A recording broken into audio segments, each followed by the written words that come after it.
Welcome back. Well, it's no secret that I'm a railway enthusiast, and some would put it even stronger than that. The golden age of steam, the aroma, the nostalgia. Believe me, I could go on. So I'm rather pleased to meet our next collector, Mike Wilcock. Welcome to the programme. It's a question that I've been asked many times, so I'm delighted this afternoon to throw it over to you. What is the appeal of the old railways?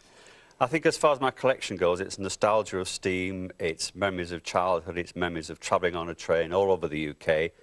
You go back a long way with your memories and reminiscing. Did you remember the first one you ever bought? The first one I bought was the all-gauge clockwork one, Right. which I got in 1953. Still works, wind it up and it runs round, pulls 3 or 4 carriages, and every so often we get the track out in the garden, 2 locomotives, half a dozen carriages, so many vans, we've got the signals, the points and so on. And that's a nostalgia. Very collectible now, I know. Very collectible, if you can find it. Yeah. What would something like that be worth? A locomotive, maybe a couple of £100 if it's in good condition, if it's still in the box, of course, the red box. And the wagons and carriages, £20, £30 each. And then the other thing, of course, is trying to find track. It's not going to have a locomotive if you've got track to run it on. Right, let's move to some of the ones you've brought in, and this is just part of the collection, I know. Let's start at the very beginning with Rocket. A large-scale model, this. What would this be? This will be a Gauge 1 model, and this is really almost like a garden railway because you can actually put fuel in there, get the boiler going, steam coming out, and this would run around the garden. Very hot, you've got to be very careful. It's not really a child's toy. Let's move down to the steam locomotive right at the front of the table here. Smaller gauge, yeah. What's that? That's Britannia. That's one of the last passenger locomotives built.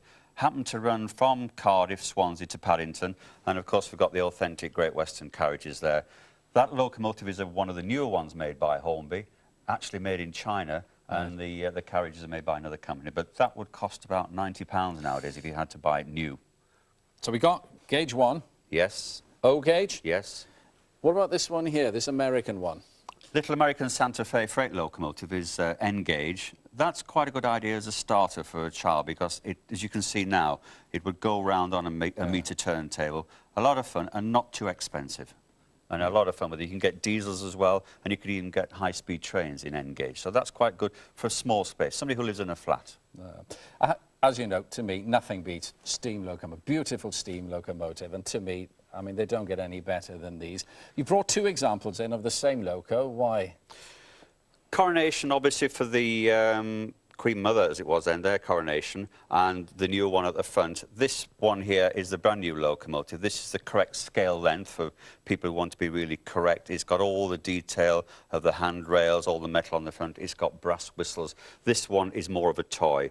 A little bit shorter, but this is a new one. So, being a collector, you've got to have the latest one as well as the original one. You've got to have it.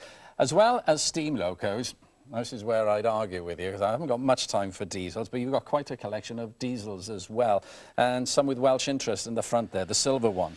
The silver one is one of 2, which is a model of the Chorus locomotive that used to run down here in South Wales between Port Talbot and Llanwern, and that actual locomotive used to pull the heaviest freight train in the country, 3,000 tons iron ore train. So I've got a model of the Chorus locomotive. We're getting very up to date now with this one. This is a beaut. That's the Pendolino. That's Virgin's latest train. That will be running on the West Coast main line.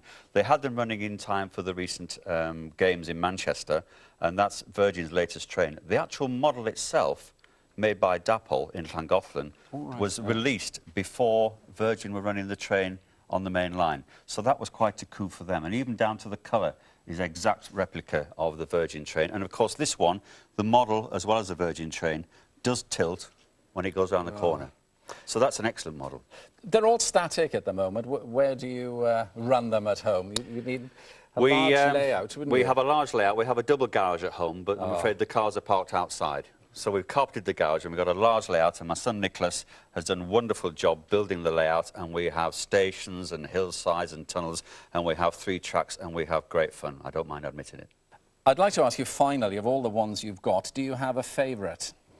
My favourite is the Caledonian Railway locomotive, not actually running in that colour, but I think mainly because it's a metal loco made by Wren, valued at about £350 now, but a very beautifully detailed model. But that model itself is probably about 20 years old. So that's, I think, of all these, after the Virgin Pendolino, that's my favourite. That's beautiful. Well, thank you very much indeed for coming in today, sharing your collection with me.